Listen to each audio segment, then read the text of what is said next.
오늘은 그럼 21번부터 시작해 봅시다. 직접 여러분이 먼저 한번 풀어보시죠.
되게 쉬운 지문입니다. 그죠? 네, 일단 첫 번째 문장에 보면 여러분 이제 뭐 하나 보이냐면 why라는 이 의문사 보이네요. 왜 하고 이렇게 물어볼 때 물음표는 시선 집중이라고 그랬죠. 얘는 주목하는 것하고 똑같은 효과를 가진다고 그랬습니다.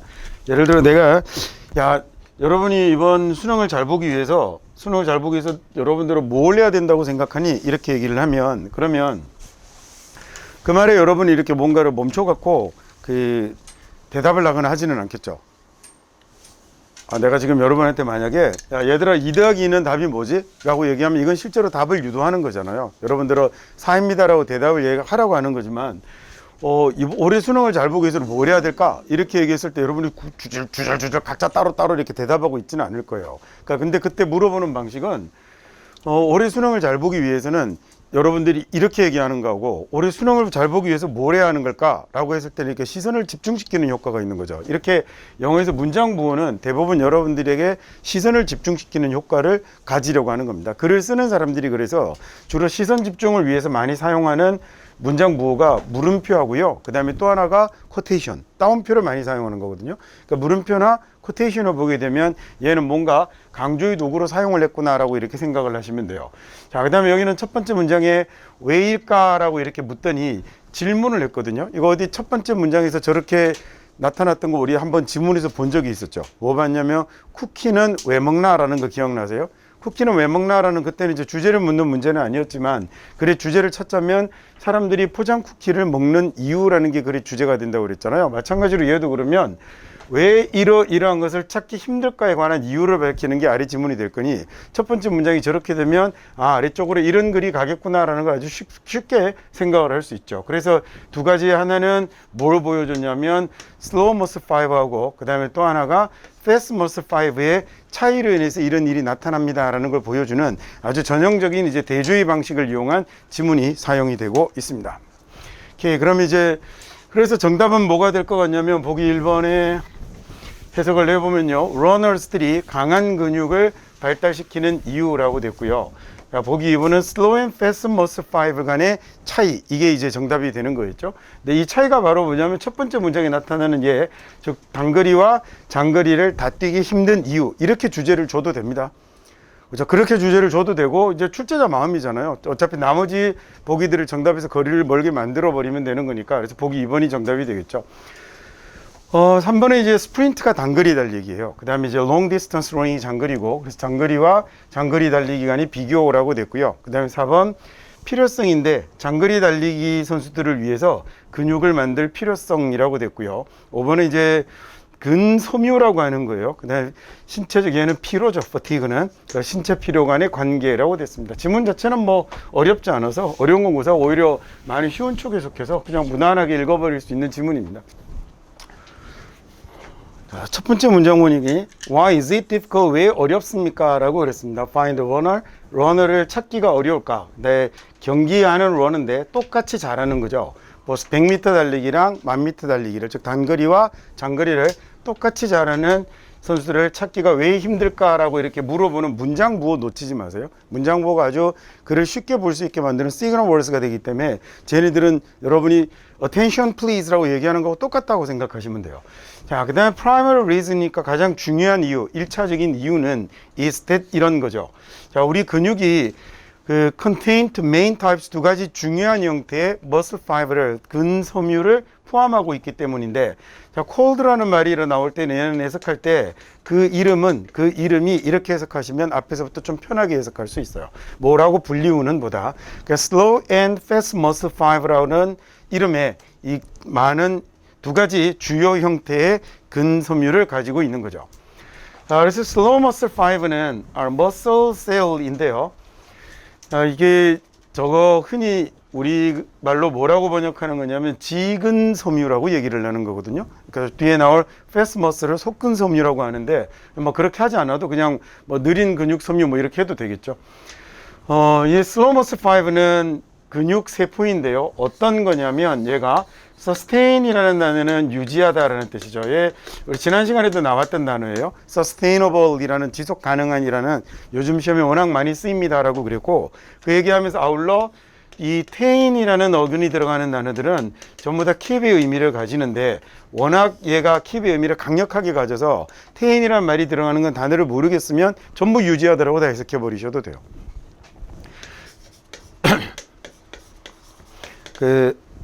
가장 여러분이 자주 볼 단어로 뭐가 있냐면 attain이라는 단어가 있었거든요. 그러니까 얘는 저쪽으로 가서 가지다라는 말이 돼서요. 얘는 획득하다, 달성하다 이런 말이 되고요. 자, 그 다음에 retain이라고 쓰면 얘도 그냥 그대로 tain의 의미, keep의 의미를 그대로 갖고 와서 유지하다, 가지다라고 해석해버려도 되죠. 얘도 마찬가지고, 그 다음에 maintain이라고 쓰면 얘도 마찬가지 뭐라고 하면 되냐면 유지하다라고 이렇게 해석하면 돼요. 그러니까 테인이 들어가는 단어는 잘 모르겠으면 전부 keep의 의미로 바꿔서 얘 뜻이 워낙 강력하게 작동하기 때문에 저렇게 해석해 버리시면 쉽습니다. 자, 그럼 sustain repeated contraction이라고 할 때 contract라는 단어는 얘가 수축하다, 응축하다, 농축하다 뭐 이런 말로 쓰거든요. 여기 있는 트랙트라는 말이 패스는 꽉 조우다라는 이런 의미를 가져요. 아주 꽉 압착하는 이런 느낌을 가져서 앞에다가 강조어로 붙여서 수축하다, 응축하다, 농축하다 이런 말로 쓰이고요. 그래서 밖으로라는 EX를 이 자리에다 붙이면 밖으로 뽑아내다라는 추출하다라는 이런 의미를 가지기도 해요. 지금 여기서는 이거 말고 얘는 그런데 여러분이 꼭 하나 잊지 말고 기억해 두셔야 될 단어가 contract라는 단어가 명사로 쓰면 계약, 계약서라는 뜻이 되는 거 자주 나오거든요. 그러니까 얘도 같이 꼭 기억을 해 두십시오. 대부분 이렇게 처음 단어를 접했을 때 그 단어 뜻만 많이 기억을 하는 그런 경향들이 있어서 이 뜻을 놓치는 경우들이 되게 많거든요. 얘는 보통 다 아는데, 그래서 같이 기억을 좀 해두시고, 이 slow muscle fiber는 muscle cell인데 얘는 어떤 거냐면 반복된 수축을 유지할 수 있는, 견딜 수 있는 그런 근세포네요. 하지만 뭐는 만들어내지 못하냐면 많은 빠른 이런 신체를 위한 빠른 힘을 만들어내지는 못하는 거죠. 그래서 they perform better, 얘네들이 그래서 더 잘합니다. in endurance exercise라고 했으니까 뭘 견디는 거잖아요. endure이란 말이 참다, 견디다라는 얘기니까 우리가 흔히 뭐 지구력 운동이라고 하면 되겠네요. 그래서 지구력 운동을 더 잘 수행할 수 있습니다. 마치 뭐 같은 거냐면 장거리 달리기 같은. 자, 이 장거리 달리기가 아주 느리고 꾸준한 근육의 활동을 요구를 하거든요. 자, 이번에는 이제 반대로 fast가 나오네요. fast muscle fiber는 our cells, 얘는 세포인데 어떤 세포냐면 can contract more quickly, 훨씬 더 빠르게 수축할 수 있는, 자, 그리고 강력하게 수축할 수 있는 근세포죠. 근데 slow muscle fiber보다, 자, 그런데 단점이 훨씬 많이 쉽게 지쳐버리는 겁니다. 그래서 얘네들은 어디에 베스트가 되는 거냐면 짧은 burst라는 말은 밖으로 탁 터져 나오는 폭발하는 이런 걸 burst라고 그래요. 그래서 순간적으로 터지는 이런 강렬한 행동에 짧은 폭발적인 운동, 이런 것들에 적절한 거죠. 예를 들어서 웨이트리프팅이나 스프린팅 같은요. 자, 웨이트라는 명사는 무게거든요. 이 무게가 뭐가 되냐면 결국은 얘가 역도가 돼요. 역기라고 해야죠. 역기가 돼서 웨이트 트레이닝이라는 게 소위 역기를 들고 중량을 들고 하는 운동을 웨이트 트레이닝이라고 합니다. 그래서 이런 중량 운동이 웨이트 리프팅이면 직접 역기를 들어 올리는 거니까 얘는 역도죠. 그래서 역도나 그 다음에 단거리 달리기 같은 이런 데 유리한 겁니다. 그래서 얘는 뭐 지문 자체는 엄청나게 쉬웠고요. 지문도 쉽고 문제도 아주 쉬운. 자, 그래서 왜 그런지 물어보고 거기에 대해서 답하는, 그래서 보기 2번이 정답이 되는 이런 문제였죠. 자, 그 다음에 이번에는 22번 지문 한번 풀어볼까요? 얘도 만만합니다.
지문 쉽죠, 그죠? 첫 번째 문장에서 보면 뭐 여러분이 알든 모르든 아주 유명한 사람 하나를 띄워놨어요. 그래서 이렇게 유명 인사의 입을 빌어서 소위 인용을 하는 거죠. 내가 하고 싶은 얘기를 주 유명한 사람이 입을 빌어서 전달을 하는 방식입니다. 자, 거기다가 좀 전에 얘기했던 것처럼 뭐 보여주고 있냐면 따옴표 보여주고 있고요. 이 유명 인사가 그 중에 강조로 실릴 건 당연히 I가 되는 거겠죠. 자, 내가 하는 말, 우리가 8, 9페이지에 보면 뭐 이렇게 주제문이 잘 되는 문장 이런 것들이 적혀 있는 것 중에 아주 대표적으로 I believe나 그 다음에 I insist나 I think 같은 이런 내 생각, 나의 주장, 나의 믿음 이런 말들이 들어가는 것들이 이 뒤로 주제문을 굉장히 잘 달고 오거든요. 자, 여기다가 이 사람의 입을 빌어서 지니 로메티라는 이 유명 인사의 입을 빌어서 하고 싶은 얘기는, 야, 네가 인생에서 뭔가를 가장 많이 배우는 때는 위기에 처해 있다라고 느낄 때야 라고 이렇게 얘기를 하는 거죠. 저 위기에 처했을 때 많은 걸 배웁니다 라고 얘기를 한 다음에 우리 요 표현 하나 봐둘까요? 자, 뭐뭐 하기 위해서라는 말이잖아요. 자, 뭐뭐 하기 위해서라는 이 표현이 뭐가 되냐면 목표나 그 다음에 목적을 이야기하는 거니까, 자, 이렇게 되고 싶으면 이라는 말에 이 하기 위해서라는 말이 목표, 목적, 즉 뭐가 되냐면 긍정적인 내용을 달고 나오면, 예를 들어 뭐 성공적인 수험 생활을 하기 위해서 이런 말이 지문에 나타나는 경우들이 있거든요. 그러면 이 긍정적인 목표가 설정이 되면 얘가 글의 주제가 되는 겁니다. 그러면 이렇게 되기 위해서는 뭐 해야 한다? 당신이 스텝 아웃 나와야 하는 거죠. 당신의 컴포트 존으로 나와야 한다라는 이 얘기가 지금 이 글에 뭐가 되고 있는 거냐면 주제가 되고 있는 거죠. 자, 이 사람이 입을 빌어서 뭐라고 그랬냐면 위기에 처했다, 위험하다고 느끼는 순간에 가장 많은 걸 배우니까 그게 전제죠. 전제와 결론 기억나죠? 뭐뭐입니다. 그래서 뭐뭐입니다 라고 하는. 그래서 가장 위험하다고 느낄 때 당신이 가장 많은 걸 배웁니다 라고 이 사람이 입을 빌어서 얘기하고, 그래서 뭐가 되냐면 이 목표를 달성하려면 컴포트 존에서 벗어나야 합니다 라는 게 전제 결론으로 이루어지는. 그러면 아래쪽에 나오는 내용은 전부 다 뭐가 되는 거죠? 여기에 대해서 디테일이 되는 내용이 되겠죠. 스페시픽이라고 해도 좋고 스포팅 센텐스라고 해도 좋고 뭐 그게 중요한 건 아니니까, 얘가 결론이라면 어쨌든 얘 나머지들은 전부 자신의 있게 결론을 뭐하기 위한, 논증하기 위한 세부 진술들에 해당이 되는 거겠죠. 무슨 말인지 이해 가시죠, 그죠? 그럼 문장 이제 답부터 한번 볼까요?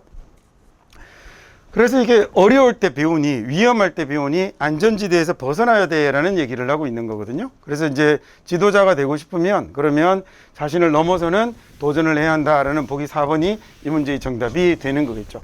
요 형태의 모양을 취하는 거 굉장히 많습니다. 뭐 하려면 하는 말, 이게 긍정적인 목표의 달성과 관련된 내용이면 글의 주제문이 되는 경우가 거의 대부분이라고 생각하시면 돼요. 그러면 그 예를 딱 보면서 위험할 때 가장 많이 배운다고? 그러니까 컴포트 존에서 벗어나야 해라는 게 결론이구나 라고 저기서 잡히게 되면 아래쪽으로 여기에 대한 뭐 세부 진술을 이해하는 건 쉽게 그 내용들을 확인해 가면서 보실 수 있겠죠. 자, 2015년대에 포춘지가 선정한, 포춘이라는 건 아주 유명한 경제 잡지예요. 경제 잡지 중에 이코노미스트와 더불어서 포춘이라는 잡지가 뭐 거의 양대 산맥의 권위를 갖고 있는 그런 잡지라고 생각하시면 됩니다. 그래서 포춘지가 선정한 가장 힘 있는, 영향력 있는, 보통 이렇게 많이 옮기거든요. 영향력 있는 여성 정상이죠. 여기서 정상이라는 게 이제 저기 위에 있는 사람을 얘기를 하는 거예요. 그래서 포춘지가 선정한 가장 영향력 있는 저 사람은 이라고 이렇게 됐고요. 그 다음에 이게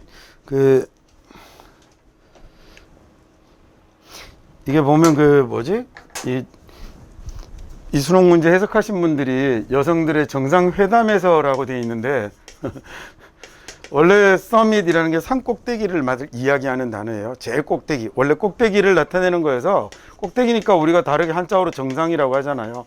근데 얘가 각 분야의 정상들을 나타내는 말로도 써서 국가 원수, 국가 정상도 서밋이라고 그래요. 그래서 서밋 뒤에다가 토크를 붙이면 이렇게 쓰면 얘가 정상회담이 되는 건데요. 이걸 해석하신 분들이 얘는 잘못한 거예요.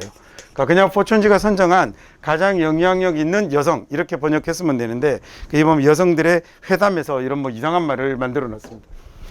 자, 그래서 가장 영향력 있는 여성이었던 그 다음에 지니 로메티가, 제가 한 해석이 맞겠죠, 그죠?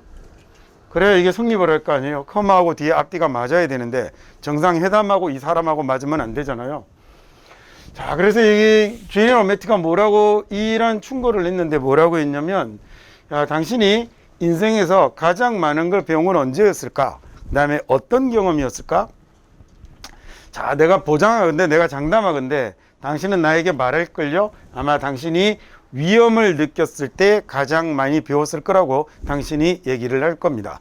자, 그 다음에 좀 전에 얘기한 것처럼 이렇게 아주 포지티브한 긍정적인 이렇게 목표를 앞에다 제시하게 되면 저걸 하기 위해서 일해야 한다라는 말이 이 글의 주제로 사용이 되는 거예요. 그래서 더 나은 지도자가 되려면 당신이 뭐 해야 되냐면 컴포트 존을, 안전지대를 벗어나야 한다라는 게 이 글에 뭐가 될 거냐면 토픽 센텐스가 되는 거겠죠. 자, 그 다음에 you have to challenge, 당신이 challenge를 해야 되는데 conventional ways에서 전통적인 방식에 대해서 이의 제기를 해야 하는 거겠죠. 이거 우리 지난번에 한번 나와서 정리 한번 했었죠. challenge라는 단어가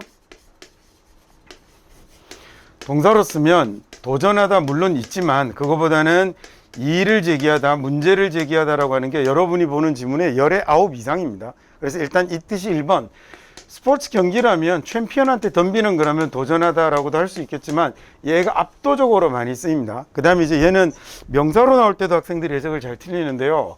명사도 맨날 도전이라고 하거든요. 도전이라고 하지 마시고 명사로 할 때는 뭔가 하기 힘든, 해내기 어려운 과제나 풀기 어려운 문제, 이런 걸 challenge라고 그래요. 그래서 해석할 때 과제 문제라고 해석하시는 게 좋습니다. 경우에 따라서는 이의제기라고 해석이 되는 경우도 물론 있을 거고요.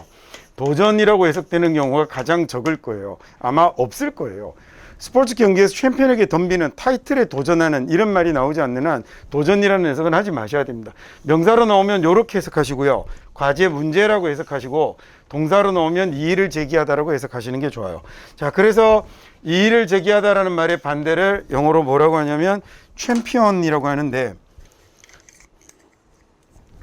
이 챔피언이라는 단어가 그래서 얘도 우리가 알고 있는 그 챔피언일 가능성 별로 없겠죠. 얘는 이의를 제기하는 게 아니라 뭐가 되냐면 지지하고 옹호하다라는 이런 말이 되는 겁니다. 자, 그래서 당신이 뭐 해야 되냐면 conventional ways에 문제 제기를 해야 되는 거죠. 여기에 이의를 제기해야 됩니다. doing things, 뭔가 일을 하는, doing things라고 하면 일을 하는, 이렇게 해석하시면 돼요. 자, 그리고 search for, 찾는데 뭘 찾냐면 기회를 찾는 거죠. innovate, 혁신할 수 있는 기회를 찾는데 이렇게 찾는 전통적인 방식에 대해서 이의를 제기해야 합니다. innovate이라는 말에 가운데 들어가 있는 nov라는 말이 들어가면요, 얘가 새롭다라는 이런 의미가 돼요. 그래서 앞에 in이라는 강조어로 붙여서 완전 새롭게 만들다라는 말로 얘가 혁신하다라는 이런 말을 만들고요. 그 다음 renovate이라고 쓰게 되면 다시 새롭게 하다라는 얘기니까 얘는 개조하다라는 이런 말을 만들게 되는 거죠. 다음 위에 있는 convention이라는 단어에 가운데 보면 VENE라는 말이 들어가 있잖아요. 우리 지난번에 물론 이제 한 번 들어서 기억할 수 있는 건 아닙니다만 지난번에 제가 CEDE가 들어가거나 CEED가 들어가면 그래서 seed라는 말이 들어가면 얘가 고위의 의미가 됩니다라고 그랬잖아요. 얘가 요거 말고 지금 여기 나오는 VENE가 들어가면 얘는 뭐가 되냐면 come의 의미가 됩니다. 자, 그래서 convene이라고 쓰면 두 가지 의미를 가지는데요. convene이라고 쓰면 다 같이 함께 가지고 오다라는 말도 되고 그 다음에 다 같이 떼거지로 몰려오다라는 이런 말도 되는 거예요. 그래서 convention이라고 쓰면 모든 사람들이 다 가지고 온 뭐가 되냐면 전통이라는 이런 명사도 되고요. 그 다음에 또 하나는 모두 이가 빠져야죠. 예. 명사가 될 때는 이가 빠집니다. 그리고 모두가 떼거지로 몰려온 것도 돼서 얘가 대규모 모임 정도가 아니라 대규모 집회. 그래서 정당의 전당대회도 영어로 convention이라고 그래요. 그래서 conventional이라고 쓰면 전통이 형용사가 되면 전통적인이라는 말이 될 거고 그 다음에 요 단어가 형용사면 그때는 집회의 뭐 대규모로 모인 큰 모임의 이런 말이 되는 겁니다. 그래서 예를 들어 이제 하나만 할까요? 지난번에 intercede라는 단어 봤었는데 걔하고 비슷하거든요. intervene이라고 써도 얘도 어떻게 오는 거냐면 그 사이에 끼어서 오는 거예요. 둘이서 워낙 싸워대니까 싸우지 못하게 내가 가운데 끼어서 서로 조정하고 중재해 가면서 오는 걸 intervene이라고 그래서 얘가 조정하다, 중재하다라는 이런 동사로 쓰이게 되는 거죠. 자, 그래서 당신이 이런 전통적인 방식에 대해서 이의를 제기해야 됩니다. challenge 단어 잘 기억하세요. 아주 자주 나오는데 해석을 보통 틀리게 많이 하니까. 자, 그 다음에 뭔가를 하는 방식, 그리고 혁신할 기회를 찾는 방식에 대해서, 전통적인 방식에 대해서 당신이 이의를 제기해야 합니다. 자, exercise라는 단어는 또 맨날 우리가 연습하다라고 많이 하잖아요. 근데 얘 발휘하다라고 이렇게 해석될 가능성이 되게 많은 단어거든요. 여러분이 볼 때. 특히나 뒤에 지도력 이런 단어가 오면 특히 더 그렇겠죠. 자, 그래서 지도력을 발휘하는 건요. 지도력을 발휘하는 건 not only requires 필요로 할 뿐 아니라 자, 뭘 필요로 하냐면 지도력을 발휘한다는 건 당신이 challenge the organizational status quo라는 말도 자주 나와요. 현 상태에 대해서 조직의 현 상태에 대해서 이의를 제기해야 될 필요가 있고 자, 뿐만 아니라 그 다음에 당신이 뭐 해야 되냐면 당신의 현재의 내적 상태에 관해서도 현재 자신의 상태에 관해서도 이의를 제기해 봐야 한다라는 얘기죠. 그러니까 고분고분 받아들이고 그대로 수긍해서는 안 된다는 거겠죠. internal이라는 말이 내부의 내적인이라는 말이에요. 앞에 in이 붙었으니까 보면 잘 기억할 수 있을 것 같아요. 그래서 반대말로 external이라고 쓰게 되면 얘가 외부의 외적인이라는 말이 되겠죠. 여러분이 보는 단어 중에 그래서 굉장히 또 잘 나오는 것 중에 하나가 internal 뒤에 is 쓰는 거 되게 많이 나오죠. 지난 시간에도 20번 지문에 나왔잖아요. 내재화하다라는 말로 쓸 때 안으로 집어넣다, 자기의 것으로 하다라는 말로 쓸 때 이렇게 쓰고 당연히 externalize라고 하면 얘는 외부화하다, 외부로 내놓다, 외재하다라는 이런 단어로도 역시 똑같이 사용을 하는 겁니다. 이렇게 좀 추상적인 의미의 단어들이 나오면 글을 읽기가 조금씩 어려워지죠. 자, 그리고 당신은 자기 자신에게도 문제 제기를 해야 되는 겁니다. 자, 저런 것 정도야 뭐 스스로에게 도전해야 됩니다라고 이렇게 해석해도 내용이 이해가 안 갈 건 아닌데 그래도 처음부터 이의 제기하다, 문제 제기하다, 현재 상태에 대해서 태클을 걸다라고 익혀두시는 게 나중에 이제 다른 지문을 보기도 더 좋습니다. 벤처라는 단어는 우리가 벤처 기업 이렇게 얘기하잖아요. 제가 모험이에요. 그래서 여기 앞에 adventure이라고 ad를 붙여도 ad라는 말이 to라는 이런 의미를 가지니까 어디로 떠나는, 모험하러 가다, 모험을 떠나다 이런 단어를 만들죠.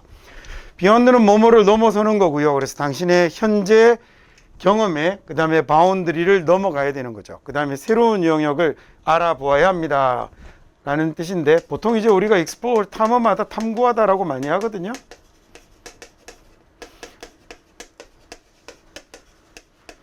네, 틀린 건 아닌데 얘는 지금 이런 경우는 괜찮은데 그렇지 않을 경우에 대개의 경우 찾아보다, 알아보다 라고 해석하는 게 훨씬 더 우리말로 옮기면 편하게 해석이 잘 돼요. 제가 추천하는 건 그래서 아래쪽 뜻을 더 추천을 하겠습니다. territory라는 말은 영역, 영토잖아요. 앞에 terr이라는 이런 말이 들어가면 얘가 땅을 나타내는 말이 돼요. 영어의 earth가 땅 또는 흙을 나타내는 말이거든요. 땅이 원래 뭐 옛날 원시인들이 보기에 옛날 사람들이 보기에 아스팔트가 있지는 않았으니까 땅 자체가 결국은 흙인 거니까. 그래서 예를 들어 earthen이라고 이렇게 쓰게 되면 얘가 흙으로 만든 이런 단어가 되는 거예요. earth라는 말이 들어가면 원래 땅, 흙이 되는 겁니다. 그래서 테라라는 말을 쓰면 영역, 영토 이런 말이 되는 거고, 내 맥주 이름 테라도 그 뜻을 갖고 있는 거예요. 그래서 그 territory라고 쓰면 그래서 요 말이 들어가 있는 얘가 그래서 영역, 영토라는 이런 의미로 쓰이는 거죠. 자, 단어가 조금 공부할 만한 것들이 있었던 그런 지문이네요. 자, 그다음에 아직 안 끝났군요. Those are the places. 그게 장소인데요. 어떤 장소이냐면 there are opportunities. 기회가 있는 장소입니다. 자, 발전할 수 있는, 혁신할 수 있는, 실험할 수 있는, 그리고 성장할 수 있는 기회가 있는 그런 장소가 되는 거죠. 자, 그리고 성장이란 결국은요, at the edges, 모서리, edge라는 단어가 이제 경계, 모서리를 얘기하는 거예요. 즉, 경계 바로 밖에 있는 거거든요. 그 경계선이라는 건 you are right now. 당신이 지금 있는 곳 바로 너머에 있는 겁니다. 라는 얘기죠. 그러니까 여기 있는 boundary라는 이 말은 결국 앞에 나왔던 말로 바꾸면 얘가 뭐가 되기도 할 거냐면 comfort zone이 되기도 하겠다. 그죠? 거기를 벗어나야 합니다. 라는 말로 지금 이 10번 마지막 문장 같은 경우에 뭘 놓을 수도 있겠냐면 이 자리를 뭐로 바꿔도 되죠. 쫙 밑줄을 그어서 얘를 빈칸으로 만들어도 되죠. 동일한 표현을 쓰고 있지 않기 때문에 여기서 나왔던 이야기를 제대로 이해하면 마지막을 메꿀 수 있을 거예요. 어려운 문제가 될 것 같지는 않아요. 이 마지막을 밑줄을 그으면 뭐로도 가능할 것 같냐면 21번에 함축은 밑줄은 문제를 만드는데도 전혀 문제가 없을 것 같아요. 어떤 의미일까라고 하면 여기 함축은 밑줄은 문제의 정답을 뭘로 바꾸면 되는 거냐면 위기 상황으로 뛰어들어라 이런 걸로 정답을 만들면 되는 거죠. 또는 컴포트 존을 벗어나라 라고 이렇게 말을 써도 되겠고, 자, 그런 식으로 문제를 만들 수 있는 거죠.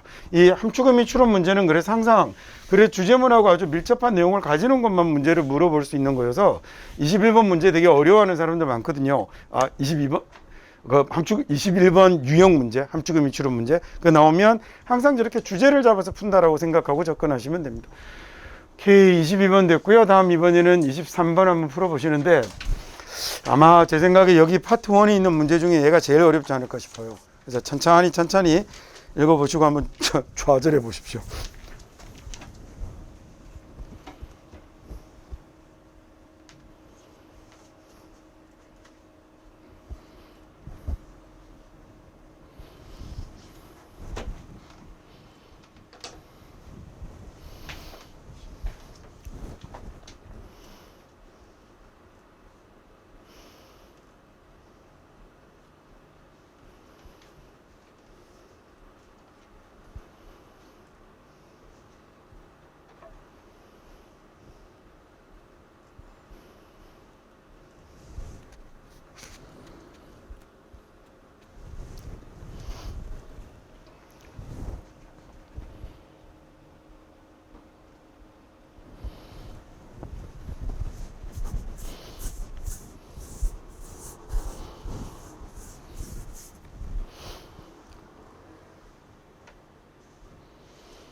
시간이 꽤 지났는데 섣불리 답을 못 쓰는군요. 시간을 조금 더 드릴 테니까 답 말고 지문 내용을 다시 한번 잡아보세요. 지문 전체 흐름을 잘 못 잡겠거든. 첫 번째 문장에도 한 20초 정도 써서 잘 째려보고 그 다음에 나머지를 한번 전개해 보세요.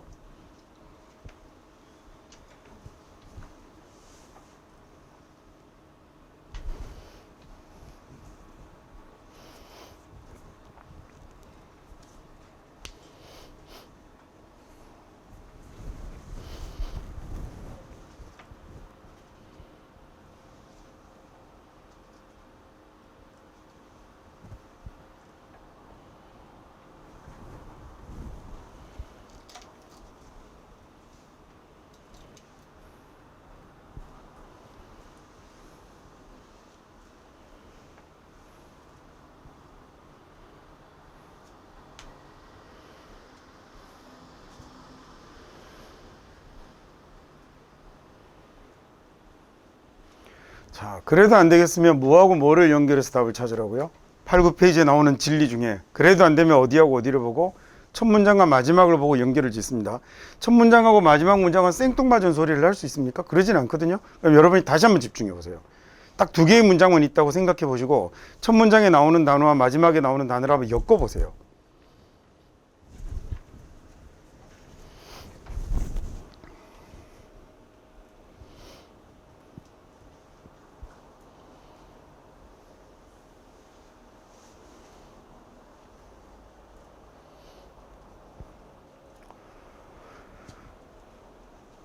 이제 같이 볼까요? 이 정도면 최고 난이도입니다. 최고 난이도. 얘가 지금 여기서 학원에서 이제 여러분이랑 저랑 풀 때 아씨 안 풀리네 뭐 이런 게 다 있지 이랬는데 이게 시험장에서 이게 딱 해서 숨이 턱 막히면 그 다음 문제까지 영향 다 끼치는 겁니다. 그래서 이게 빈칸 문제는 저는 그래서 학생들한테 제일 마지막에 풀 걸 이렇게 부탁을 하는데 뭐 그건 뭐 나중에 점점 얘기하고요. 첫 문장을 한번 째려 봅시다. 보니까 뭐라고 되어 있냐면 개인주의적 형태의 레토릭이라는 말은 보통 우리가 수사라고 그러잖아요. 그죠? 개인주의적 형태의 수사인데 과학과 관련된 수사에 따르면이라고 했어요. 자, 그러면 뒤에 과학과 관련된 어떤 흔한 레토릭이라는 말 아시죠? 그죠? 그러면 그냥 보통 우리나라 사람들도 글 쓰는 사람들 다 그냥 다 레토릭이라고 하더라고요. 자, still much used 여전히 많이 이용이 되고 있는데 특정한 목적에 주로 이용이 되는 거예요. 특정한 목적에 주로 이용이 되는 개인주의적 형태의 레토릭은 여러분 느낌이 좋아요, 나빠요? 부정적이죠. 개인주의적 형태의 레토릭에 따르면이라고 했고 얘도 별 마음에 안 드는데 뒤에 뭐라고 그랬냐면 특정한 목적을 위해서 여전히 이용되는 거라고 그랬잖아요. 별로 이렇게 긍정적인 어감은 아닌 것 같은데요. 자, 놓쳤다 칩시다. 놓치면 안 되는데. 그 다음에 뭐가 보이냐면 발견이란 실험실에서 이루어지는 거야 라고 얘기를 하죠. 그러면 지금 이 명제를 놓고요 이야기를 한번 풀어가 봅시다. 자, 이 명제가 부정적인 느낌으로 시작이 됐다는 걸 알면 너무 좋지만 뭐 몰라도 알 수 없죠. 뭐. 자, 이렇게 간 다음에 제가 나타나는 이런 말들은 놓치지 마세요 라고 그랬죠. 앞쪽에 보니까 게다가 이게 잘못될 수도 있지만 이라고 얘기합니다. 자, 이런 게 잘못될 수도 있지만 이라는 말이 중요한 건 아니에요. 근데 어쨌든 여기 나오는 such belief는 여기 있는 이 말이었을 가능성이 뭐 90% 이상이겠죠. 자, 이 말이 이런 게 sincerely 해도 될 거라는 건 잘못됐을 수도 있지만 이거 이해하기 굉장히 힘들거든요. 이따 제가 설명드릴게요. 그건 몰라도 얘는 놓치지 말아야 되죠. 얘는 놓치지 말아야 되죠. 그래서 거의 아무도 생각 안 해요. 얘네들이 뭘 제공해 줄 거다? 대중들 공개적인 맥락에서 어떤 행동을 할 수 있는 바탕을 제공해 주지는 않을 거예요. 자, 여기 나오는 they는 discovery가 될 거거든요. 이 발견이 또는 발견을 한 사람이 공개적인 상황에서 행동을 할 수 있는 바탕을 제공해 주지는 않을 거예요. 자, 그 다음에 이제 마지막으로 한번 가볼까요? 그래, 마지막에 보니까 결국 과학적 진리란 여기에 관해서 얘기를 하는 거였군요. 자, 과학적 진리란 얘가 뭐가 될 때까지는 집단의 결과물이 되기 전까지는 입지가 없는 거죠. 서 있을 자리가 없는 거예요. 그래서 누군가의 실험실에서 일어난 것, 이 마지막 문장에 나오는 누군가의 실험실에서 일어난 것이 뭐가 되는 거죠? 발견이 되는 거죠. 이 발견이라는 건 오직 뭐일 뿐이냐면 그 건설에 그걸 만들어가는 과정의 한 단계일 뿐인 거죠. 발견은 실험실에서 이루어지는 거야 라고 이렇게 얘기하는 사람들이 있는데요. 글쎄 어쩌고 저쩌고 하지만 아무도 그게 그 공개적인 맥락에서의 행동에 바탕을 줄 수 있다고 생각하진 않아요. 놓쳤더라도 얘하고 얘하고가 무관하지는 않겠죠. 과학적인 진리란 발견만으로 되는 게 아니라 뭐로 이루어져야 된다는 거죠. 컬렉티브 프로덕트가 되어야 진정한 과학적 진리라고 할 수 있을 거야 라는 얘기죠.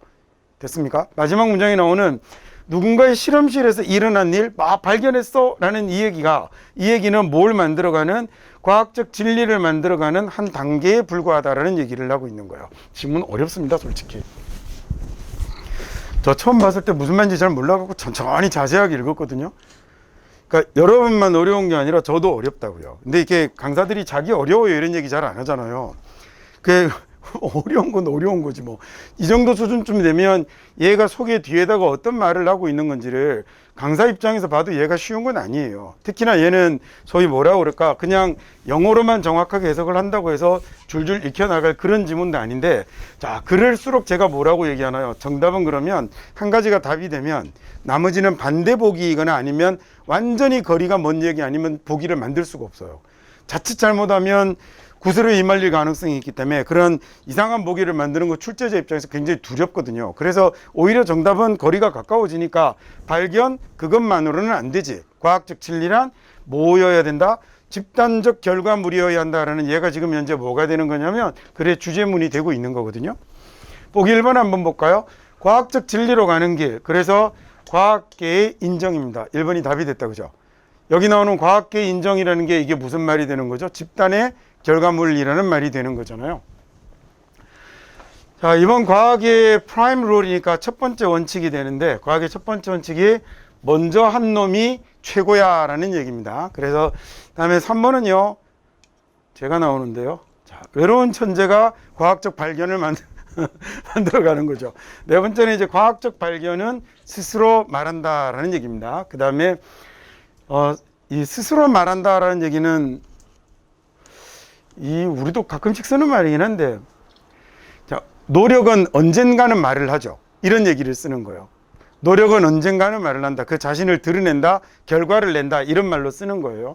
그다음 여기에 대해서 굳이 첨언할 필요 없다.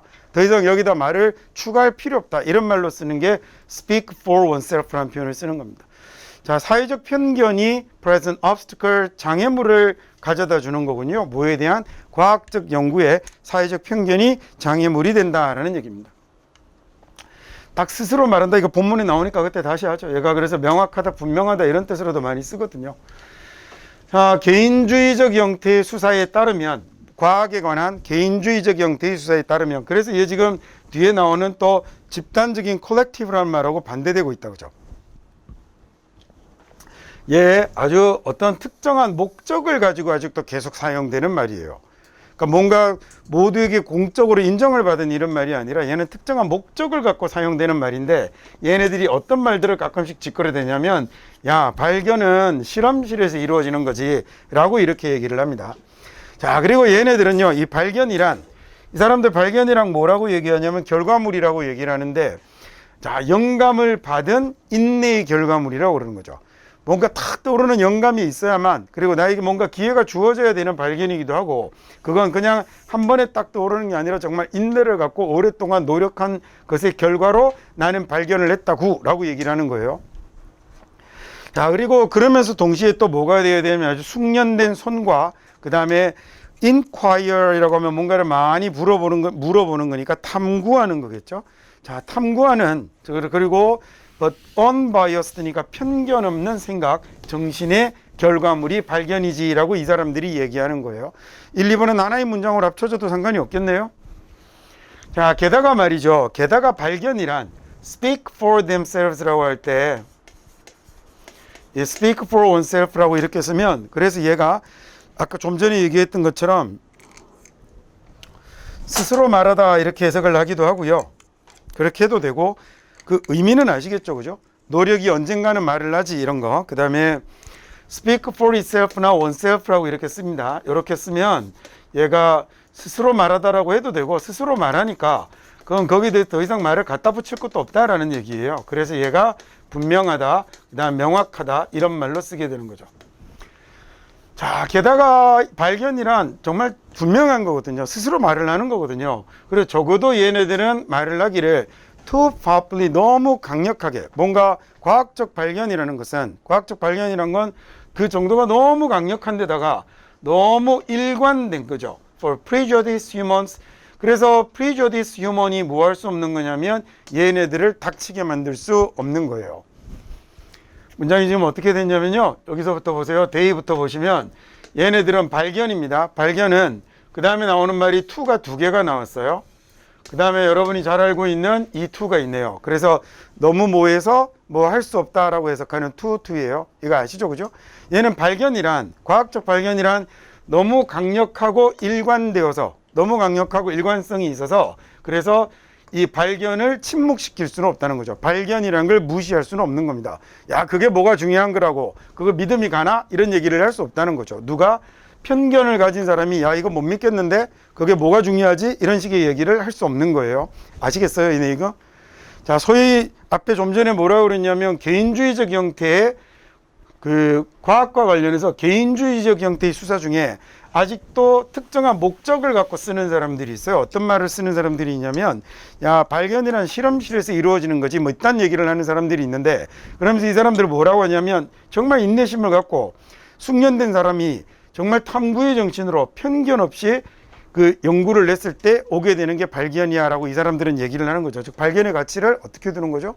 어마어마하게 높이 두는 거잖아요. 자, 그런데 그리고 이 사람들 계속 말하기를 발견은 정말 분명한 거여서, 스스로 말하는 거여서 얘네들은 너무 강력한 데다가 너무 일관적이라 이 뭔가 편견을 가지고 이 발견을 부정할 수 없다는 거죠. 뭔가 연구실에서의 발견을, 실험실에서의 발견을 무시할 수 없다는 겁니다.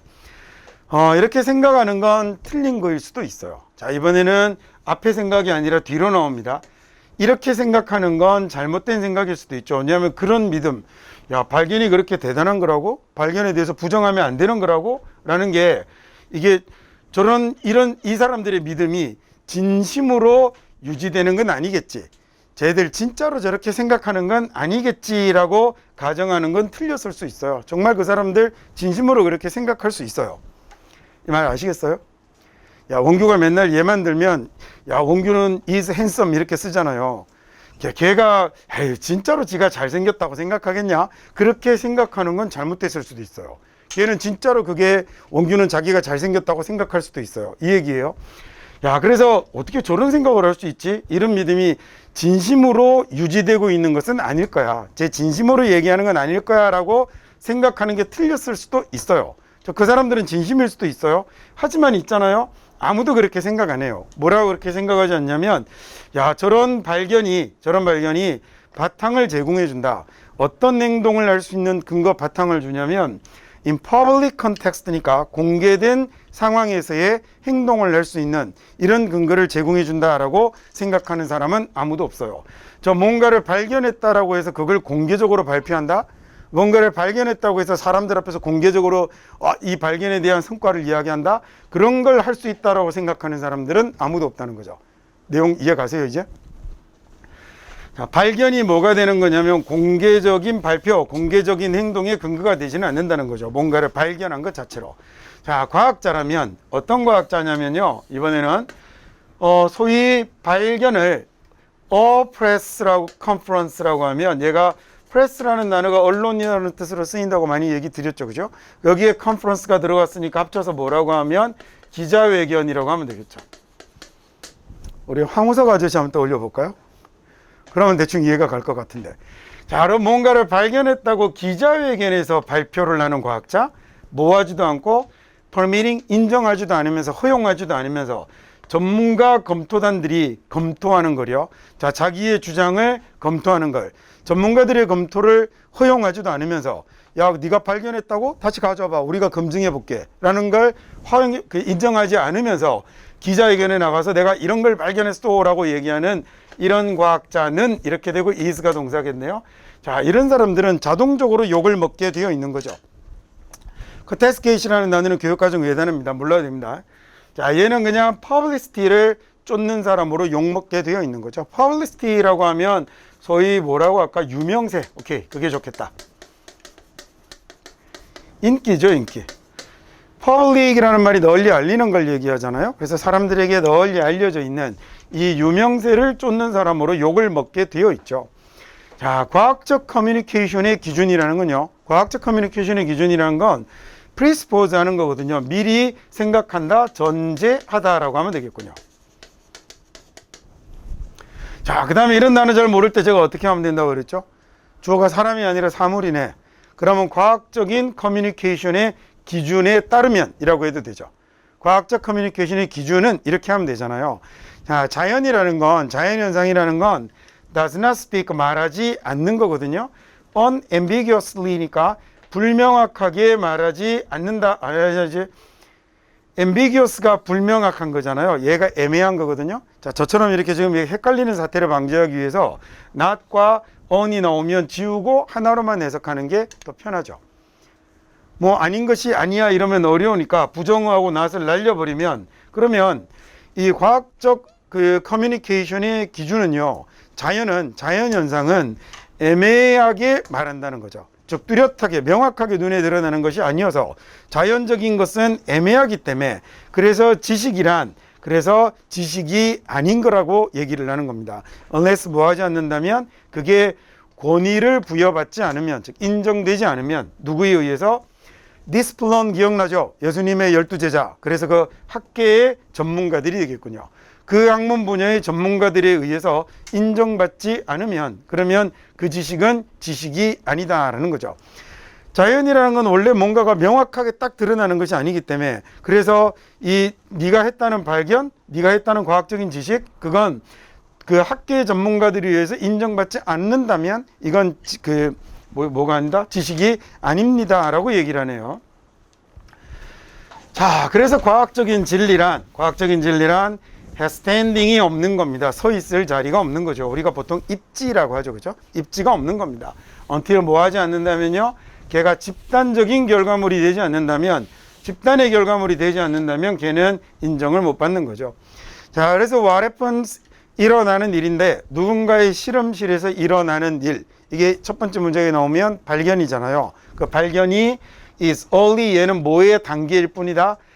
its construction으로 가는, its construction이 뭐죠? 얘가 과학적 진리잖아요. 과학적 진리로 가는 한 단계일 뿐입니다 라는 얘기죠. 자, 혼자서 실험실에서 내가 뭔가를 발견했으면 당연히 그건 주변의 학계 전문가들의 인정을 받아야, 검증을 받고 인정을 받아야 그걸 과학적 진리라고 하는 거지. 내가 발견했다고 해서 기자회견부터 딱 하는 이런 애들, 야, 너 인기에 영합하는 애잖아, 네가 무슨 과학자야, 이 얘기를 하는 거예요. 그런데 뭐라고 하는 놈들이 있냐면, 이런 집단의 결과물들에 대한 인정하지 않고 개인주의자 형태의 수사로 뭐라고 얘들이 얘기를 하냐면, 야, 발견은 실험실에서 이루어지는 거야 라는 이런 말도 안 되는 소리를 아직도 특정한 목적을 가지고 짓거려대는 애들이 있습니다 라는 이 얘기예요. 솔직한 생각은 저는 이런 거 시험에 내는 거 반대예요.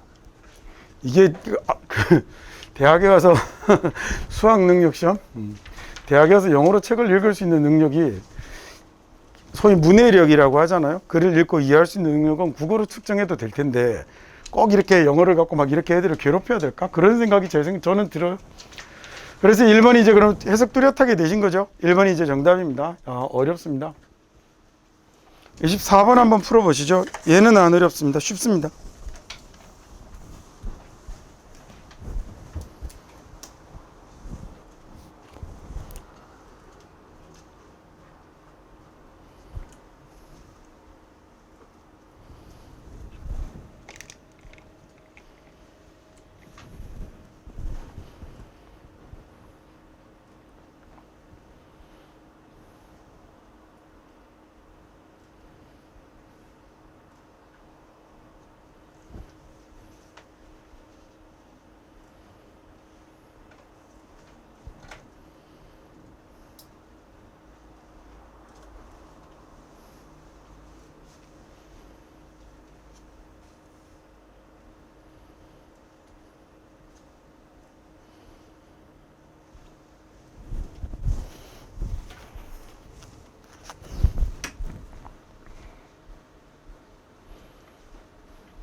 그래, 키워드가 인플레이션이다라는 걸 못 찾지는 않죠. 근데 인플레이션이 뭐가 되고 있냐면, 와, 이거 좀 문제가 되고 있는데요.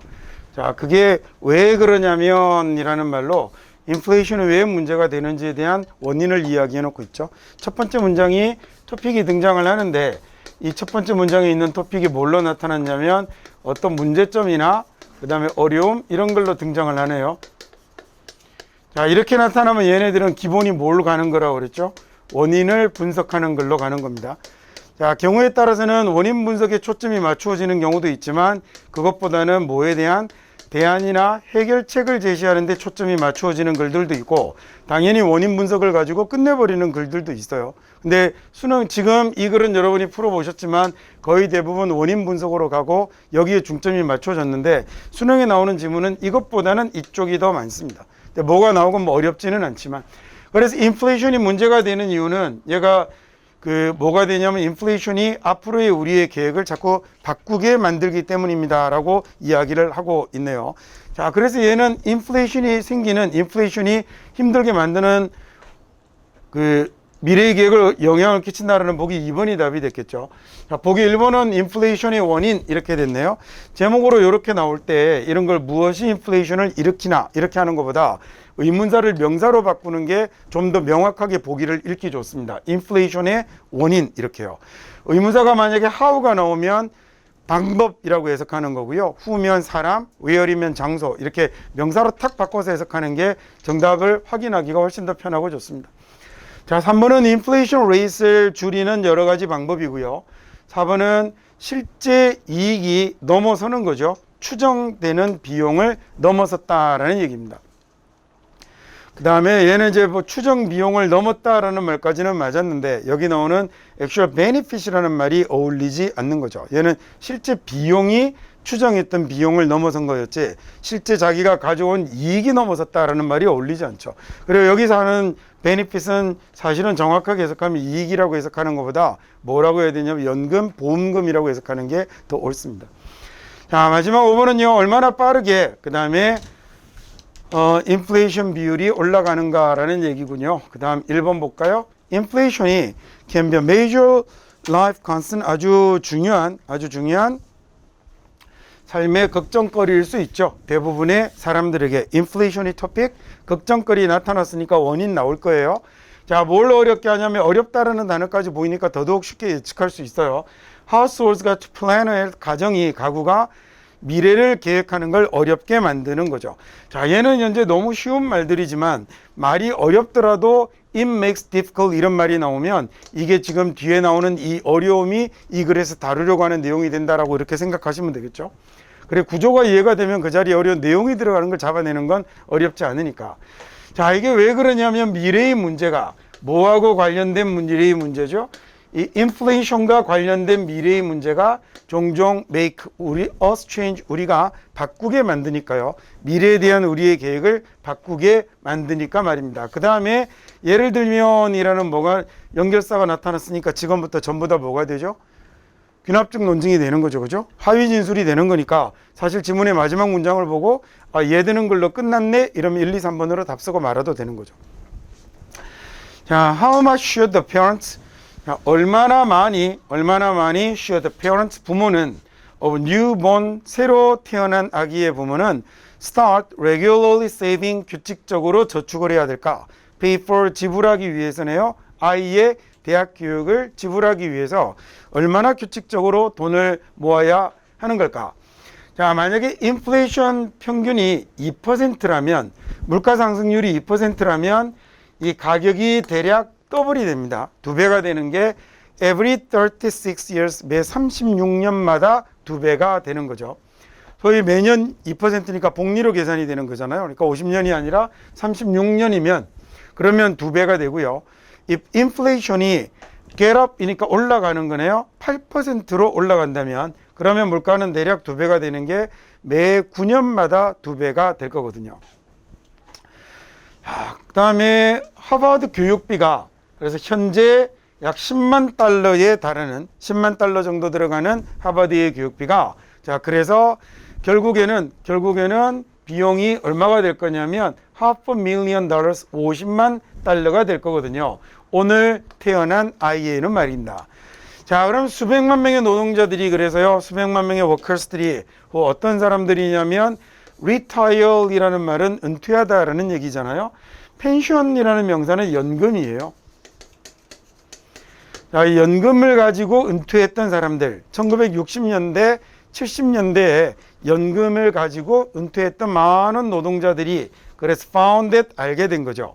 이 인플레이션이 비용을 치솟게 한다, 비용을 밀어 올린다라는 걸 알게 됐습니다. 훨씬 넘어가는 건데 뭘 넘어가냐면 예상했던 비용을 훨씬 넘어, 예상했던 비용 훨씬 넘어까지 비용을 치솟게 한다라는 걸 알게 된 거죠. 자, 그래서 어쩔 수 없이 많은 이들이 일터에로 다시 들어가야 하는 거군요. 단지 뭐 하기 위해서?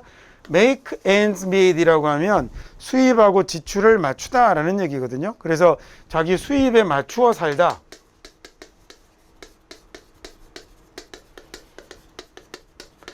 또는 이제 수입과 지출을 맞추다 이런 의미예요.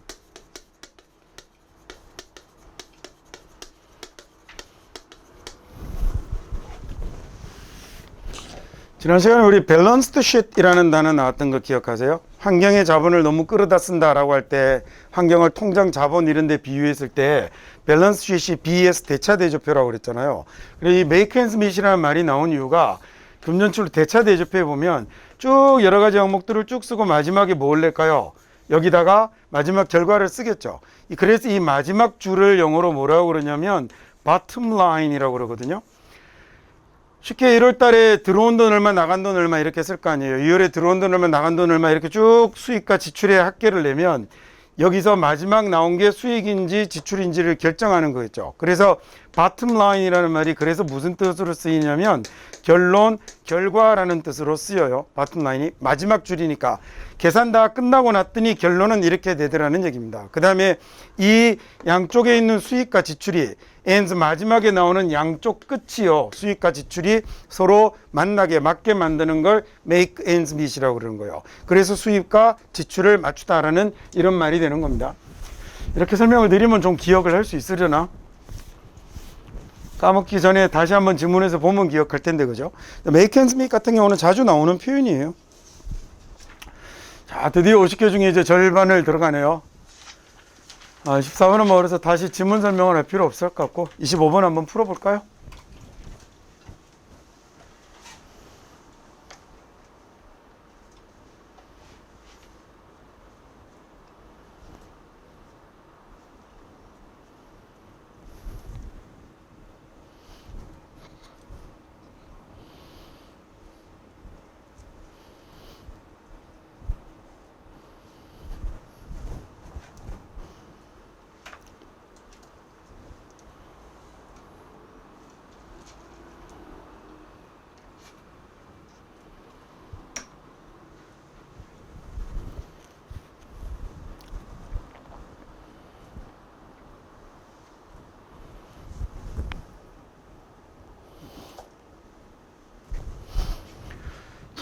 모든 문장은 첫 문장에서 벗어날 수 없다는 거 보여드리려고 50개 지문 중에 절반을 마치는 자리에다가 25번 자리에다 이 지문을 골라봤습니다. 얘는 최근 문제가 아니라 좀 된 문제예요. 근데 일부러 25번 자리에 넣고 싶어서 몇 년 된 문제인데 제가 한번 집어 넣어봤어요.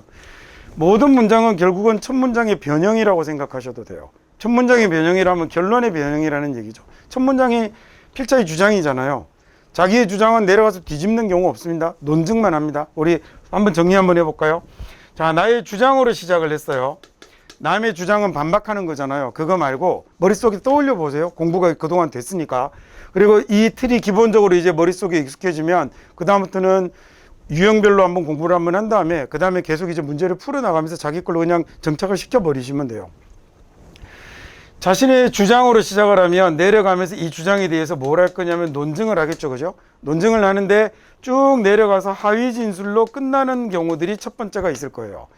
경우에 따라서는 뭐도 있냐면 이렇게 세부 진술을 통해서 논증을 시도하다가 마지막에 다시 뭘 하냐면 어떤 맺은말을 놓는 경우도 있을 거예요.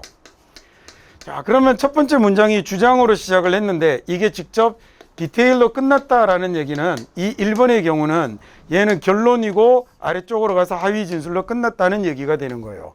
근데 만약에 맺은 말이 있다라는 얘기는 얘는 첫 번째 문장이 도입이 되고 그 다음에 직접적인 결론이 되지는 않았을 거예요. 그 다음에 중간에 전개하고 그 다음에 마지막에 가서 맺은 말 자리에서 결론을 내렸다라는 도입, 전개, 결론. 다르게 얘기하면 기서결의 구조를 갖고 있는 경우가 되는 거죠. 또 한 가지 방법은 뭐냐면 직접 얘가 결론이 되는데 하위 진술로 끝내지 않고 여기다가 한마디 더 쓰는 경우도 있기는 해요. 그러면 그렇게 되면 어떻게 되죠? 수, 니가 쌍관되는 겁니다. 첫 번째 문장이 자신의 주장으로 시작하면 이렇게 세 가지 방법밖에 없는 거예요. 자, 그리고 얘가 현재 지금 자신의 주장으로 시작을 했고 얘도 동일한 방식으로 치고 나갈 테니 그러면 여러분이 나중에 지문을 볼 때 어떻게 보셔도 사실은 상관이 없냐면 마지막 문장하고 첫 번째 문장만 보셔도 이 세 가지 구조 중에 어디 하나 해당이 되는지 확인이 되고 바로 답을 써버릴 수도 있어요. 즉 얘가 주제가 될지 얘가 주제가 될지 수미상관이면 말을 할 것도 없겠고. 자, 그리고 지금 이번 지문은 그래서 크게 어려운 건 아닌데 제가 좀 전에 얘기했던 것처럼 모든 문장이 결국은 첫 번째 문장의 재진술이다라는 걸 다시 한번 보겠습니다. 그 다음에 이제 빈칸 나중에 우리 얘 마치고 그 다음에 유형편하고 그 다음에 뭐 할 거냐면 저것만 풀 거예요. 빈칸이랑 순서 삽입 그 다음에 어휘어법 약간씩만 곁들여서 그걸 한 두세 달 동안 계속 할 건데 그것만 하면 돼요. 그리고 그걸 하면서 계속 이렇게 글의 구조에 맞춰서라기보다 글의 틀을 보는 훈련들을 할 거예요. 그러면 그리고 어려운 유형만 공부하면 되니까. 그리고 이제 여름방학 정도가 되면 그때는 모의고사로 바꿔서 여러분들 이제 꾸준히 얘기를 해놔시면 되죠. 빈칸도 주제문과 무관한 빈칸을 만드는 출제자는 없어요. 역대 30년의 수능 역사에 그런 문제는 있을 수 없어요. 존재하지 않아요. 수학이란 게 명확하게 르네상스 예술에 영향을 끼쳤다. 르네상스 예술에 영향을 끼친 수학에 관한 얘기를 하는 거죠. 그럼 여기 볼까요? 자, 대의가 누군지 모르지만 이 사람들이 원한 건 이 그림 언제 예술이게요? 르네상스 예술이겠지. 르네상스 예술에서 이렇게 보이기를 원했거든요. 얘는 그러면 누구의 영향을 받은 거죠? 수학의 영향을 받았네. 그러면 이 보기에는 수학의 특성과 관련된 얘기가 들어가야지. 뭐 당연히 그러면 accuracy가 들어가야 되죠. 정확성. 밑에 전통이나 비현실, 추상, 그 다음에 상징 이런 것들은 수학의 특성을 나타내는 말은 아니군요. 수학이 그림에 영향을 끼치려면 정확성이 정답이 돼야 하는 거겠죠. 자, 수학이 명확하게 르네상스 예술에 영향을 끼쳤습니다. 자, 르네상스 예술은 저 주장이 나오고 나면 나머지는 자신의 주장을 뒷받침하기 위한 논증이기 때문에 결국은 첫 번째 문장을 뒷받침하는 문장이어서 첫 문장과 무관할 수 없고 대개의 경우 첫 번째 문장을 다시 재진술하는 문장으로 이루어집니다. 그래서 너무 어려운 문장이 나오면 제가 어떻게 하라고 그랬죠? 첫 문장과 연관을 지어서 읽어보라는 얘기가 그 얘기. 그 다음에 두 번째, 근데 첫 문장과 연관을 지어도 무슨 말인지 잘 모르겠다. 어쩌라고 그랬죠? 넘어갑니다. 반드시 제자리로 돌아옵니다. 무시하고 넘어가셔도 됩니다. 물론 이 정도 수준의 문장을 넘어갈 정도 되면 그건 이제 인생에 대해서 다시 생각을 해봐야죠. 자, 르네상스 예술은 달라요. 뭐하고 다르냐면 여러 가지 면에서 중세하고는 다르죠. 뭐가 달랐을까? 수학이 반영됐다는 게 다르겠죠. 뭐 중세는 수학이 그러면 그 반영이 되지 않았겠죠. 자, 르네상스 이전에는요, 그림의 사물들이 평평하고 그냥 상징적이었죠. 기호 같았어요. 뭐라기보다는 real in appearance니까 그게 보이는 게 사실적이라기보다는 오히려 상징적이고 평평해 보였습니다. 그럼 여기 real in appearance는 뭐가 적용이 된 거죠? 수학이 적용이 된 거죠. 수학의 영향을 받아서 이렇게 된 거죠. 자, 그래서 르네상스 시기의 예술가들은요, 그림을 개혁을 했던 겁니다. 뭐의 영향을 받아서? 수학의 영향을 받아서. 첫 번째 문장과 한 문장도 무관할 수 없어요. 얘네들은 그림의 사물이 to be represented 나타나기를 원했는데 정확성을 가지고 나타나기를 원했던 거죠. 그래서 수학은 어디 이용이 됐냐면 핵심적인 형태의 사물의 핵심적인 형태를 portray라고 하면 뭐 그리다, 나타내다라는 얘기입니다. 대략적인 윤곽을 그리다. 보통 뭐 이렇게 하거든요. 자, 윤곽을 그리는 거여서 얘가 초상을 그리는 것을 portray라고 그럽니다. 그래서 portrayal이라고 명사로 바꾸면 초상화가 돼요. in perspective라는 단어를 모르겠단 말이에요. 이거 알만한 학생이 많지 않거든요. 그러면 뭔지 몰라도 수학이 이용되는 것, 수학하고 관련이 되어 있는 거겠죠. perspective는 원근법입니다. 보통 여러분이 볼 때는 저거보다는 훨씬 더 뭐가 나올 거냐면 관점이라는 단어가 나올 건데, 세상에 이 단어는 지금 관점으로 해석하면 이 문장에서는 해석이 안 되는 거거든요. 자, as 뭐처럼이냐면 인간의 눈에 보이는 것처럼 이렇게 원근법으로 이 사물의 핵심적인 형태를 그리는데 이용이 되었죠. 자, 그래서 르네상스 예술가들은 얻어냈어요. 뭘 얻어냈냐면 이 원근법을 얻어냈는데 뭘 이용해서? 기하를 이용해서 원근법을 얻어낸 거죠. 결국 수학이죠, 그죠? 그래서는 결국 그게 뭘 만들어내게 되냐면 result in은 어떤 결과를 내는 거잖아요. result from은 어디에서 결과가 나오는 거고, result in은 이러이러한 결과를 내는 거예요. 그래서 아주 자연스럽고 정확하고 그 다음에 3D네요. 3차원의 표현을 만들어낸 거죠. 뭐에 대한? real world에 대한 말입니다.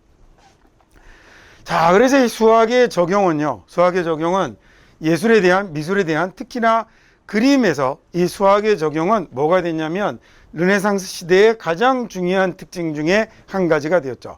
자, 다시 한번 보시지만 1번부터 8번 문장까지 단 하나도 첫 번째 문장을 벗어날 수 없어요. 그래서 여기 나오는 지문을 볼 때 첫 번째 문장을 잘 잡으면 얘가 먼저 만약에 필자의 주장이라 확인이 되면 이제는 하위 진술과 맺은 말이 있든지 아니면 하위 진술로만 끝이 날 겁니다. 그래서 첫 문장을 놓지 말고 가야 되는 거예요. 대신에 남의 주장이면 반박할 거라고 생각해야 되죠. 현상이면 어떻다고 생각해야 되죠? 분석할 거라고 생각해야 되죠. 지문이 10개면 4개는 논증, 5개는 반박. 물론 반박도 논증의 한 종류인데 그냥 구별하기 쉽게 하시라고 그렇게 설명합니다. 4개는 자기 주장으로 시작하고 5개는 남의 주장으로 시작하고 하나는 연상으로 시작해서, 그래서 이 두 가지의 형태만 잘 쫓아가셔도 90%의 지문은 어떻게 예측이 될지를 예상하면서 볼 수 있어요. 그러면 이걸 논증하겠구나라고 생각하는데 빈칸이 들어가는 건 수학이 끼친 영향하고 무관한 내용이 들어갈 수 없다는 점을 생각하면, 물론 지금 이 문제는 쉽게 답을 쓸 수 있는 문제이지만 지문이 어렵더라도 동일한 방식을 그대로 적용해서 여러분이 글을 읽으실 수 있을 거라는 거죠. 네, 여기까지 해서 25번까지 일단 마치겠습니다.